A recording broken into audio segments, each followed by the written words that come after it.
dan sejak awal sudah kita canangkan, sudah berkali-kali dalam setiap kesempatan saya sampaikan bahwa intinya adalah kerja keras, kerja cerdas, dan kerja ikhlas. Kemudian WTP tadi bukan tujuan. Insya Allah kalau kita kerja keras, ya, kerja cerdas, kemudian kerja ikhlas, WTP itu akan mengikuti kita. Jadi dia bukan di depan, dia akan mengikuti kita, insya Allah. Dan kemajuan insya Allah akan mengikuti kita apabila kita melakukannya dengan kerja keras, kerja cerdas, dan kerja ikhlas. Kerja cerdas salah satu contoh misalnya orang sudah menggunakan PT, ya sistem laporan akuntansi keuangan, ya sudah gunakanlah aplikasi yang ada. Jangan hanya menjadi barang rongsokan, ada aplikasinya, ada programnya, dan dilaksanakan. Banyak sistem aplikasi, misalnya pegawaian itu begitu, hanya sebatas apa? Ya barang yang tidak dimanfaatkan. Padahal kalau ini dimanfaatkan secara maksimal, insya Allah akan sangat membantu kita. Jadi intinya, tetap saya berharap kepada kita semua kerja keras, kerja cerdas, dan kerja ikhlas. Kemudian didikan bagian daripada manajemen, ya.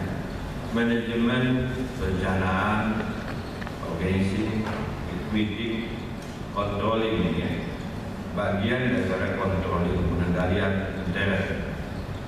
Inti daripada manajemen ya leadership.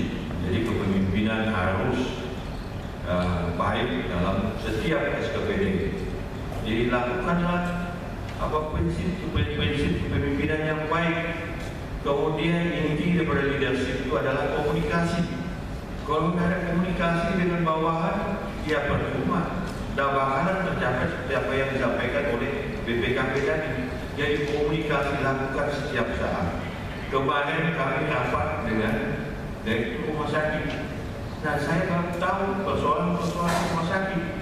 Secara spontan kita langsung melakukan arahan-arahan kepada SKPD, lakukan tindakan-tindakan ini supaya itu menjadi baik. Nah, kalau itu menjadi baik, insya Allah itu yang kita harapkan dari itu akan mengikuti kita. Jadi begitu barangkali harapan saya kepada semua SKPD, lakukanlah ketaatan terhadap peraturan perundang-undangan yang ada. Kalau taat terhadap peraturan, ya insya Allah hasilnya akan baik. Nah, jangan coba-coba melanggar aturan yang ada. Terkadang memang ada aturan-aturan yang tak jelas, samar-samar. Kembali intinya komunikasi, sampaikan dengan lakukan konsultasi. Misalnya dalam persoalan pertanahan misalnya. Tadi saya baru saja diskusi dengan Pak Sekretaris, kemudian dengan Kabak BEM, ya masih terdapat perbedaan penafsiran.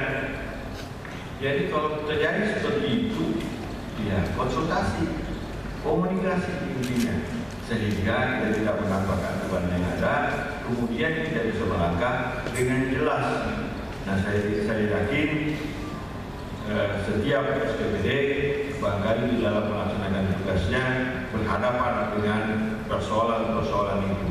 Oleh karenanya rajin-rajin konsultasi supaya jangan sampai terjadi kesalahan-kesalahan di dalam melaksanakan tugas, apalagi nanti berakibat misalnya kepada persoalan-persoalan hukum. Jadi hindari itu, dan mudah-mudahan apa yang kita harapkan BTP bisa terwujud, bisa mengikuti kita. Jadi bukan tujuan.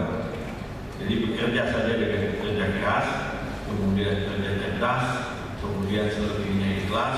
Karena terkadang memang ada yang terpaksa harus memerlukan pengorbanan kita, misalnya kerja sampai malam, kemudian kerja ada honornya barangkali, ya apa boleh buat, karena ini untuk amal ibadah kita. Barangkali ini arahan saya, mudah-mudahan sosialisasi ini dapat diikuti dengan baik, dan selebihnya saya mohon maaf. Kemudian dengan ucapan Bismillahirrahmanirrahim, acara sosialisasi pengendalian intern